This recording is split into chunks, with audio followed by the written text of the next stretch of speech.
हम सबसे पहले ये लेक्चर है लेक्चर 1 ऑफ बॉन्ड और हम कवर करने जा रहे हैं मनी मार्केट। तो मनी मार्केट क्या होता है? मनी मार्केट वो प्लेस है जहाँ पर short term highly liquid treasury bill certificate of deposit in instruments में डीलिंग होती है, राइट। तो ठीक है, तो अब क्या होगा? सबसे पहले हमें सीखना है yield on money market instrument में कैसे यील्ड कैसे कैलकुलेट करते हैं उस पर। तो इनके हमेशा ये 90 डेज़ या इतनी डेज़ के होते हैं, 91 डेज़, ठीक है। तो हमें दे रखा होगा कि एक ट्रेजरी बिल है जिसकी फेस वैल्यू 100 रुपीज़ है, वो आज 98 पे इशू हो रहा है, राइट। 98 पे इशू हो रहा है। तो अब क्या करेंगे? हम इस 2 की निकाल लेंगे कि कितना परसेंट हम कमा रहे हैं, राइट। यहाँ पे जितना भी परसेंट आएगा उसका आंसर वो होगा फॉर 91 डेज़ या 90 डेज़, जितने के लिए भी हमने बिल था, ओके। अब हमें उसको एनुअल करना है। तो इसको एनुअल करने के हमारे पास 3 मेथड्स हैं, ठीक है। पहले क्या है वो? तो हमारा पहला मेथड है उसका होल्डिंग पीरियड यील्ड, ठीक है। इसका हमारा पहला मेथड है मनी मार्केट यील्ड। इसमें क्या है? इसमें ऐसा ही मान लेता है कि आपके पास 360 डेज़ हैं और आप 360 डेज से ही करो इसको। सो ये हो गया। अगला मेथड है बॉन्ड इक्विवेलेंट यील्ड। ऐसे ही इसमें मान लेता है कि आपको 365 दिन है तो आप 365 दिन के हिसाब से करो। और लास्ट वाला हमारा इफेक्टिव एनुअल यील्ड। इसमें क्या है? हम एज अ पावर ले लेते हैं, मतलब हम कंपाउंडिंग का भी इसमें हिसाब किताब ले लेते हैं। तो इफेक्टिव एनुअल यील्ड कंपाउंडिंग को भी कंसीडर कर लेता है। इसमें हम 365 अपॉन एन को पावर में ले जाते हैं, ठीक है। बहुत बढ़िया। अब ऐसे ही लिखेगा हमने उसके अंदर कि उसने अगर ये तीनों नाम में से जो सा लिखेगा हमें वही यूज़ करना है, ठीक है। बहुत बढ़िया। अब हम देखते हैं अगली चीज़। अगला कॉन्सेप्ट है डिस्काउंट यील्ड। अब ये एक गलत कॉन्सेप्ट है। जैसे हमने भी ऊपर देखा कि अगर हमें कमर्शियल पेपर 100 रुपये का है जो कि 98 का हमें इशू हुआ है, तो हम कैसे कैलकुलेट करते हैं उस पर यील्ड? हम करते हैं 2 अपॉन में 98। पर डिस्काउंट के अंदर ये वाला भी नहीं फॉलो हो रहा है। डिस्काउंट यील्ड के अंदर फॉलो हो रहा है 2 अपॉन में 100। This is what discount yield is doing. It is wrong but I से इज डूइंग इट। सो हमें भी यही करना है, ठीक है। So that's this discount yield formula. Now what is this? This is nothing. We will see how to apply this in questions, right. देखते हैं क्वेश्चन। तो क्वेश्चन नंबर से पहला हमारा 13 है। 13 क्वेश्चन क्या बोलता है? 13 क्वेश्चन बोलता है ITC has to make payment of on 30 June 2020 और 50 लाख। ITC को पेमेंट करनी है 50 लाख रुपए की 30 जून को, ठीक है। उसके पास आज के दिन सरप्लस कैश है, ठीक है। और कितना है? वो है 50 लाख रुपए, ठीक है। और उसको चाहता है कि वो उसे जो पेमेंट करनी है वो जून को करनी है, पर आज है 31 मार्च। तो उसके पास ये पैसा अभी भी रखा हुआ है। तो वो कह रहा है कि मैं इस पैसे का क्या करूं? तो उसने कहा कि पैसे को मैं डिपॉजिट करना चाहता हूं 7% यील्ड जो दे रहे हैं हमारे बैंक सर्टिफिकेट उनके अंदर, ठीक है, ऑन सिंपल इंटरेस्ट बेसिस। तो वो कह रहा है कितना अमाउंट में इन्वेस्ट करूं कि मुझे आखिरी दिन 50 लाख मिल जाए, ठीक है। तो इसके लिए हम क्या कर सकते हैं? इसके लिए हम उस फॉर्मूले का इस्तेमाल करेंगे जो वहाँ लिखा था। दैट इज़ आप 50 लाख लीजिए और जब सिंपल इंटरेस्ट का केस है तो आप कीजिए 1 प्लस कितना परसेंट का रेट था 7, तो 0.07 मल्टीप्लाई बाय कितने दिन है? ये कितने दिन होते हैं? ये 91 डेज होते हैं। तो 91 अपॉन 365 और जो इससे आंसर आ जाएगा हमारा, दैट्स योर आंसर, ओके। तो आप क्या करेंगे? आप इसका इस्तेमाल करेंगे। आप पावर में उतने ही दिनों का परसेंटेज निकाल लेंगे जितने दिनों के लिए कमर्शियल पेपर इशू हुआ है और उससे डिस्काउंटिंग कर देंगे। तो इससे हमारा आ जाएगा कि हमें आज कितना वो इशू करना है, कितने कितने हमें पैसे इन्वेस्ट करने हैं, ठीक है। ये हो गया। नेक्स्ट क्वेश्चन देखते हैं। नेक्स्ट क्वेश्चन था 14। क्वेश्चन नंबर 14 क्या बोलता है? क्वेश्चन नंबर 14 भी सेम है। वो कहता है एशियन पेंट ने कमर्शियल पेपर इशू किए हैं। वहाँ पर वो बंदा स्काई पर रहता है, यहाँ पर इशू हुए हैं। उसने कहा 1000 करोड़ रुपए, 1000 करोड़ के उस बंदा इशू कर रहा है कमर्शियल पेपर्स, ओके। और वो कह रहा है कि डेट ऑफ इशू है 18 जून और वो चाहता है मैच्योरिटी हो जाए 19 सितंबर को। और नंबर ऑफ डेज उन्होंने कैलकुलेट करके दिया, वो कह रहा है 98 है। वो कह रहा है इंटरेस्ट 11.96 है। बताओ कितने रुपए इनको मिलेंगे जब ये इनको इशू करेंगे? तो हमें वही करना है 1 प्लस 0.1196 मल्टीप्लाई बाय 91 अपॉन 365, ठीक है। वही सिंपल इंटरेस्ट का हम केस का वो लगा लेंगे इसमें कि इसमें भी ऐसे ही होगा। ओके ओके, सो ये हमारे 2 हो गए क्वेश्चंस। अब हम आगे देखते हैं, ठीक है। अब हमारा आ गया कॉस्ट ऑफ कमर्शियल पेपर। अब अगर कभी कॉस्ट ऑफ कमर्शियल पेपर निकालना आएगा तो उसमें ये 4 कंपोनेंट्स होंगे। पहला कंपोनेंट होगा हमारा इंटरेस्ट रेट। सबसे पहले हमें जो भी निकाल रहे थे ऊपर वो इंटरेस्ट रेट कैलकुलेट करना होगा। बहुत बढ़िया। उसके बाद आएगा स्टैम्प ड्यूटी, अगला ब्रोकरेज, अगला रेटिंग चार्जेस। तो इसमें जो चीज़ ध्यान रखने वाली बात है वो ये है कि इंटरेस्ट रेट को कैलकुलेट करने के लिए हमें ज़्यादातर इस्तेमाल करना होगा या तो इफेक्टिव एनुअलाइज यील्ड मेथड का, या फिर हमारा जो ये बॉन्ड इक्विवेलेंट यील्ड मेथड था उसका। ICAI हमेशा ज़्यादातर इनका इस्तेमाल करता है, दोनों का, ठीक है। तो अब क्या है, स्टैम्प ड्यूटी। इसमें जो चीज़ ध्यान रखनी है वो है स्टैम्प ड्यूटी हमेशा हमेशा पीरियड की दे रखी होगी, जितने पीरियड का हमारे पास वो होगा कमर्शियल पेपर। अगर 90 डेज़ का है तो 90 डेज़ की स्टैम्प ड्यूटी दे रखी है तो उसको हमें करना होगा, एक ईयर में पूरा बदलना होगा। ब्रोकरेज दोनों दे सकते हैं, हो सकता है PA हो सकता है सिर्फ और सिर्फ 90 डेज़ की हो। रेटिंग चार्जेस हमेशा ईयरली मानने हैं, हमेशा ईयरली, ठीक है। चाहे कुछ भी हो ईयरली होंगे, ये हमेशा ईयरली होते हैं। इन दोनों को, इस वाले को हमेशा ही ईयरली नहीं होता, और ये वाला देखना, ये भी ईयरली नहीं होता अगर ना लिखा हो तो हमें ब्रोकरेज को भी मानना है कि ये भी ईयरली नहीं है और उसको भी ईयरली कन्वर्ट करना है। अगर लिखा नहीं है तो हम मानते हैं कि ईयरली नहीं है, ठीक है। अब हम देखते हैं, हमें क्वेश्चन करना है, क्वेश्चन नंबर 16।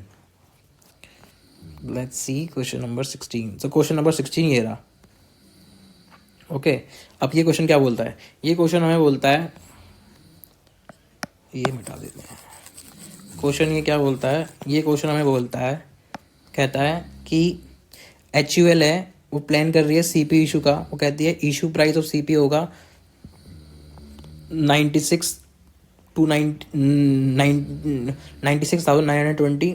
फेस वैल्यू कह रहा है वो 1,00,000 रुपये रखना चाहता हूँ मैं। मेच्योरिटी पीरियड 3 मंथ रखना चाहता हूँ। वो कहता है मेरी ब्रोकरेज इतना है, रेटिंग चार्ज इतना है, स्टैम्प ड्यूटी इतना है। तो बताओ। तो हम इनकी मदद से तो सबसे पहले निकाल लेंगे तीनों की मदद से कि इंटरेस्ट रेट क्या है, राइट। तो ये रहा हमारा इंटरेस्ट रेट कि 1,00,000 माइनस 60 अपॉन दिस मच। अब ये कितने दिनों का निकलेगा? 3 मंथ्स का। तो हम इसे एनुअल कर लेंगे, यहाँ पर एक आंसर आ जाएगा। ओके, उसके बाद हमें कैलकुलेट करना होगा, इंटरेस्ट का हो गया। अब ब्रोकरेज भी यहाँ पर लिखा हुआ है, कितने मंथ्स की है? 3 मंथ्स की है। तो इसको भी हम बदल लेंगे 12 मंथ्स में। अगला क्या है? रेटिंग चार्जेस को भी हम बदल लेंगे। किसमें बदल लेंगे? ये PA दे रखा है, और जैसे कि हमने बोला था कि ये हमेशा ही रेटिंग चार्जेस को हमेशा PA ही मानना है। मैं भी गलती करने वाला था, पर ये गलती कभी भी नहीं करनी है, चाहे लिखा भी ना हो। वहाँ तो लिखा था इसलिए हम बच गए, वरना हम नहीं बचते हैं। तो पर ये हमेशा ही PA होते हैं, ठीक है। अगला है stamp duty, always of 3 months. So हम इसको भी बदलेंगे, दैट्स ऑल। सो ऐसे ऐसे ही आ जाएंगे सारे, और हम यहाँ लिख देते हैं कि ये 0.5 है। उसके बाद हम इन तीनों जो भी ये हैं, इन तीनों को ऐड कर लेंगे और हमारा आंसर आ जाएगा। That's all, that's simple is that, ठीक है। अगला क्वेश्चन हमारा है, अब ऊपर वाले को, अच्छा, एक ऊपर वाले को हम ये देख सकते हैं कि एक बार कैसे इस्तेमाल किया गया है। एक बार हमने निकाला अपने बॉन्ड इक्विवेलेंट मेथड से, और एक बार निकाल रहे हैं हम इफेक्टिव यील्ड मेथड से। तो दोनों ही एक्सेप्टेबल आंसर हैं। अब दोनों में किसी भी मेथड से कर सकते हैं, ठीक है। अब हम देखते हैं क्वेश्चन नंबर 17 को। क्वेश्चन नंबर 17 क्या बोलता है? सो जो हम नेक्स्ट क्वेश्चन कर रहे हैं वो है 17, क्वेश्चन नंबर 17। इसमें क्या है? इसमें बोला है कि हमारा राजा बैटरीज चाहता है कि वो 1,00,000 रुपये के इशू करे। कितने में? 97,800 में। मेच्योरिटी पीरियड कह रहा है 5 मंथ्स है। तो उसके बाद उसने ब्रोकरेज दे दिया, रेटिंग चार्ज दिया, स्टैम्प ड्यूटी दिया। इस क्वेश्चन में अच्छा क्या है? इस क्वेश्चन में ये अच्छा है कि इस क्वेश्चन में ये नहीं लिखा हुआ कि ये PA है क्या, ये PA है क्या, ये PA है क्या, नहीं। या ये 5 मंथ के लिए कुछ नहीं पता, तो हमें वही इस्तेमाल करना। अब यहाँ पे अगर हमें पता नहीं है तो हम गए, तो हमें क्या पता है? हमें पता है कि rating charges are always PA।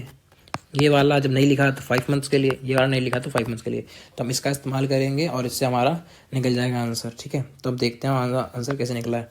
तो ये देखिए 1000 से 97,800 लेकर हमने अपना निकाल लिया सबसे पहले कि हमारा कितना आएगा होल्डिंग पीरियड का यील्ड। ठीक है, उसके बाद इसको हमने इफेक्टिव यील्ड में बदलना है। इफेक्टिव यील्ड क्या करा हमने 1 प्लस फिर हमारा 1 प्लस 0.022445, उसको हमने पावर में कर दिया 12/5 - 1 एंड ब्रैकेट 100 और उससे आगे हमारा इफेक्टिव यील्ड। उसके बाद हमने इफेक्टिव यील्ड ले लिया। उसके बाद ब्रोकरेज जो हमने कहा था कि 12 महीने की करनी पड़ेगी, आरसी को हम हमेशा पीए ही मानते हैं, और फिर स्टैम्प ड्यूटी को भी पीए किया और हमारा आंसर आ गया।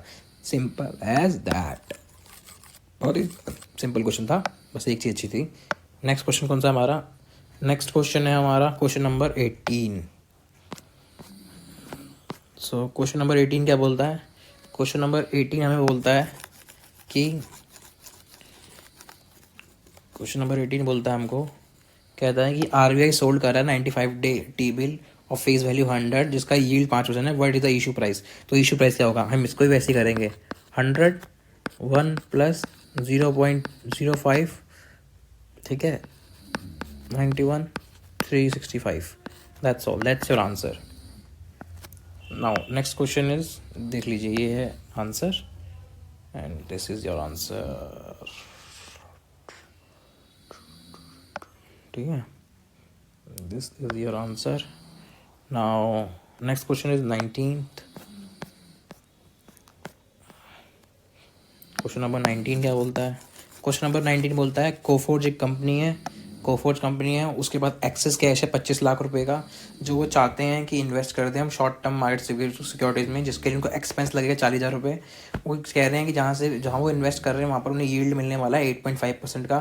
तो कंपनी पहले क्वेश्चन में चाहती है कि बताओ हमारा को अगर 4.8% इनकम कमानी है तो बताओ हमें कितना पीरियड तक होल्ड करना पड़ेगा। दूसरा क्वेश्चन बोलता है अगर हमें सिर्फ और सिर्फ वो रखना है, कोई हमें पैसे कमाने नहीं है, ब्रेक इवन पे रखना है, हमें कोई पैसे नहीं कमाने ना कोई गंवाने हैं, तो बताओ कितना पीरियड के लिए हमें होल्ड करना पड़ेगा। तो बहुत ही आसान है, कुछ भी नहीं करना। सबसे पहले हम देख लेंगे कि जो 25 लाख रुपए है उसका 8.5% कितना आएगा। राइट, हमारे पास वो आ गया एक बार, कितना आएगा 8.5%।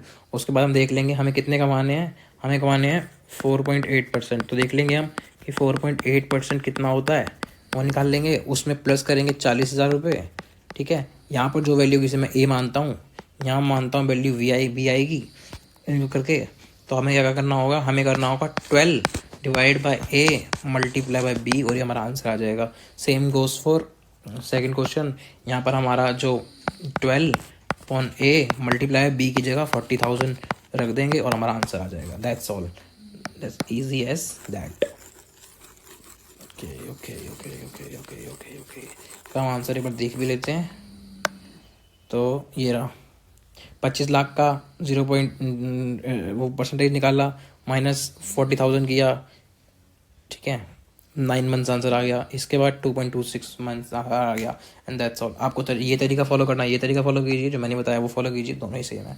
Thank you.